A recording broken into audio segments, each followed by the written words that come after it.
నమస్తే చేతనకి స్వాగతం. చేతన ఈ వారం కూడా ఉంది గంధంగూడలో ఉన్నటువంటి రాజీవ్ గృహకల్ప ఇళ్లలో. ఇక్కడ ఉన్నటువంటి సమస్యలు 1-2 కావు. ఎన్నిసార్లు చెప్పుకున్నా, ఎంత మందికి చెప్పుకున్నా సమస్యలు తీరట్లేదు అంటున్నారు స్థానిక పేదలు. వారికి ఉన్నటువంటి సమస్యలు ఏమిటో ఈ రోజు కూడా తెలుసుకుందాం రండి.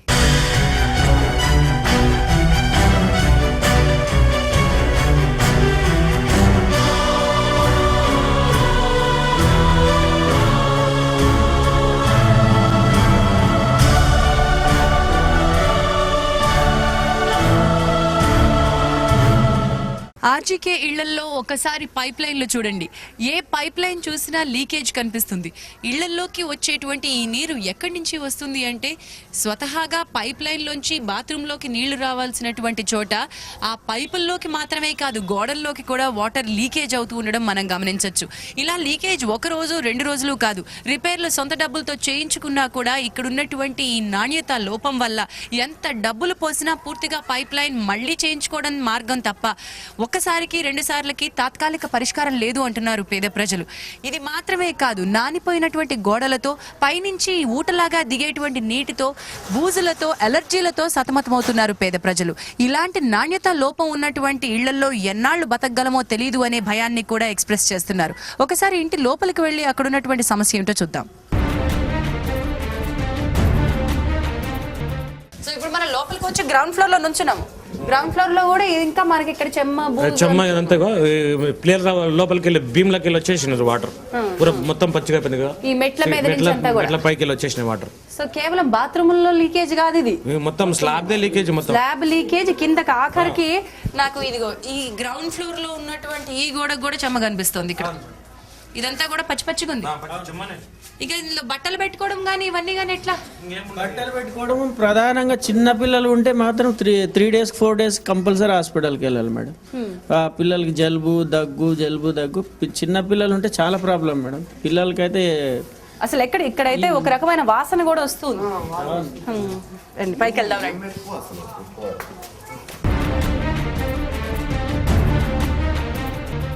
ఇప్పుడు మనం ఫస్ట్ ఫ్లోర్ లో ఉన్నాము. ఇల్లు కట్టి ఎక్కువ సంవత్సరాలు కాలేదు, ఒక 5-6 సంవత్సరాలు అయింది అంతే. 4 సంవత్సరాలు. ఇప్పుడు మనకు చూస్తున్నటువంటి ఇది ఎప్పుడు కూలిపోయిందండి? ఇది మొన్న ఒక 1 year అయిపోతుంది కూలి. ఆటోమేటిక్గా ఇక్కడ పిల్లలు కూడా ఆడుకుంటే చాలా ఇబ్బంది అవుతుంది. పిల్లలు కూడా ఎవరు అదృష్టం బాగుంది కాబట్టి ఎవరు కూడా బయట లేరు, ఇళ్ళలో తుప్పున ఒకటేసారి కింద పడిపోయే వరకు అందరం కూడా పరిగెత్తుకొచ్చి చూస్తే మొత్తం ఎత్తి మళ్ళీ బయట పడేసినాం. ఎవరు కూడా చెప్పని పరిస్థితి. ఇది 2 years గా ఇట్లా అయిపోయినాయి మేడం. అసలు కాంతి లేకుండా ఉంది. ఇంకొక 3-4 years లోనే అసలు లోపలికి ఎవరు రాలేరు కూడా. రావడానికి ఇళ్ళకి రావడానికి కూడా చాలా భయపడతారు. ప్రాబ్లాలు ఉన్నాయి, ఎట్లతో మేము కరెంటు లేదు ఏం లేదు, ఏ రకంగా ఉండాలని భయపడికి చాలా మంది రాలేదు మేడం ఇంతవరకు కూడా. ఈరోజు ధనామని పడిపోయింది, ధనామని పడిపోయింది, చాలా అవ్వదు. ఇదే ఇంట్లో ఉంటే, ఇదే నిద్రపోతున్నప్పుడు పడితే, ఇది బయట కాబట్టి లేరు, నిద్రపోయేటప్పుడు పడితే చాలా డేంజర్ అవుతుంది. ఎవరికైనా ఇబ్బంది కదా, ఎవరికి నష్టమైనా కానీ మనకు అయినట్లే కదండి. రాజీవ్ గృహకల్ప ఇంటి డాబా మీద మనం ఉన్నాము. ఈ టెర్రస్ మీద నుంచి ఎక్కువగా నీళ్లు లీక్ అవ్వడము, ఇళ్లలోకి చెమ్మ రావడము, ఎప్పటికప్పుడు అది పచ్చిగా ఉండడం జరుగుతుంది. ఎందుకు అవుతుంది అంటారు అలాగా? మేడం ఇది కన్స్ట్రక్షన్ ప్రాబ్లం మేడం. ఇది ఖాళీ ఫ్లోరింగ్ చేసేటప్పుడు మొత్తం డస్ట్ పోసి పైన కళాయాలకి ఏదో ఫోటోలు తీసుకుని వాళ్ళ బిల్లు వాళ్ళు శాంక్షన్ చేసుకుని వెళ్ళిపోయారు మేడం. వాళ్ళు వెళ్ళిపోయిన తర్వాత ఇప్పుడు పబ్లిక్ వచ్చిన తర్వాత ఈ వర్షం పడి ట్యాంకులు ఒకటి ఓవర్ఫ్లో అయ్యి మొత్తం వాటర్ ఉన్న వల్ల కింద మొత్తం పచ్చిగా నెంబయి చిన్న పిల్లలకి చాలా ఎలర్జీలు వస్తున్నాయి. ఇప్పుడు ఇక్కడ నాకు సింటెక్స్ ట్యాంక్స్ కనిపిస్తుంది. ఆ ట్యాంక్ లోంచి నీళ్లు లీక్ అయ్యి ఎప్పుడు అలా పచ్చిగానే ఉంటుందా? ఎప్పుడు పచ్చిగా ఉంటుంది. వర్షపు నీళ్లు కూడా ఇక్కడే ఉంటాయి మేడం, ఎక్కడికి పోవు. ఎన్ని వర్షం పడ్డా కూడా, కాస్త వర్షం పడ్డా కూడా దీని మీదనే ఉంటాయి. మొత్తం దిగిపోతా ఉంటాయి గోడల నుంచి కింది దాకా. నీళ్లు అక్కడే ఉంటాయి. ఎవరికి వాళ్ళు వచ్చి సాఫ్ చేసుకుని అట్లా కింద కొట్టుకుంటేనే పోతాయి మేడం, లేకపోతే పోవు. దానికి వాటర్ కావాలంటే ఈ 2 ఆఫ్ చేసుకోవాలి మేడం, అప్పుడే వాటర్ వస్తాయి దానికి. సో ఈ 3 సింటెక్స్ ట్యాంకులు మనకు ఉన్నాయి. ఈ 3 సింటెక్స్ ట్యాంకులు ఒకదానికొకటి వేరు కాదు, ఒకటే పైప్ లైన్. అంటే ఈ 2 ఆఫ్ చేసుకోవాలి. మనిషి కంపల్సరీగా పైకి ఎక్కి ఒకళ్ళు ఈ 2 ఆఫ్ చేసుకుంటే దానికి వస్తాయి. దీనికి రావాలి ఏమి లేదు. మేమే ఏదో బట్టలు అవో ఇవో ఇక ఎవరో ఉంటారు ఆడవాళ్ళు ఇంటి దగ్గర ఉన్న వాళ్ళకి అవి, ఎవరు లేకపోతే మాత్రం కింద వదిలే ఉంటాడు అంతే. ఇక ఎప్పుడు అంతే ఉంటాయి, సంవత్సరం పొడుగుతా అది అంతే ఉండేది అది. సో ఇప్పుడు ఇక్కడ ఉన్నటువంటి ఈ నీరు, ఈ వర్షం నీరు కానివ్వండి, ట్యాంక్ లీక్ అయిన నీళ్ళే కానివ్వండి, ఈ నీళ్లు కింద కూడా వస్తాయి. కింది కూడా పోనీకి అవకాశం లేదు. స్లాబ్కి వెళ్ళి ఇంకి కింది వరకు గోడలల్లో స్లాబ్లలో వెళ్ళి కింది వరకు నమ్ము వచ్చేస్తుందండి. ఈ కిందికి పోయే అవకాశమే లేదు. ఇది బయటికి పోయే అవకాశం లేదు. బయటికి పోయే అవకాశం లేదు. ఈ అంటే లోపల డిజైన్ లోపం. డిజైన్ లోపం. ఈ కాంట్రాక్ట్ ప్రాబ్లం ఇది.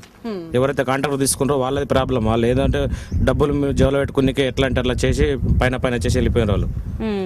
ఇప్పుడు ఈ నీళ్ళన్నీ మనకి ఇళ్ళలోకి వచ్చేస్తాయి. ఇండ్లలోకి వచ్చేస్తూనే ప్రధానంగా అక్కడ గోడ కూడా బాగుండదు కాబట్టి. గోడ బాగుండదు, పైపులు కూడా మొత్తం జంగ్ ఇక్కడ పైప్ చూడండి ఒక్కసారి, ఈ పైప్ అంతా కూడా రస్ట్ అయిపోయింది. పైప్ మొత్తం జంగ్ వచ్చేసి ఆ పైపులు కూడా ఖరాబ్ అయినాయి మేడం. చాలా మంది డబ్బులు ఉన్న వాళ్ళు చేయించుకుంటారు, డబ్బులు లేని వాళ్ళు చేయించుకోలేక అట్లానే వదిలేస్తారు మేడం. ఇప్పుడు ఈ పారాపెట్ వాల్ కూడా ఎక్కువ ఎత్తలేదండి. ఎత్తులేదండి. పిల్లలు ఎవరైనా వచ్చినా కూడా మేము దీని దగ్గరికి పోనీయం మేడం. అది ఎప్పుడు పడిపోద్దో కూడా తెలియదు. అది వాటర్ మొత్తం ఇది అయిపోయింది. అవును, అసలు ప్రతి గోడ ఏం కూడా లేదు మేడం, అసలు మొత్తం పడిపోద్ది. ఒకనే ఇట్లా అంటే పడిపోద్ది. అది ఎప్పుడు పడిపోద్దో తెలియదు. పిల్లల్ని పైకి ఎక్కనియ్యం మేము.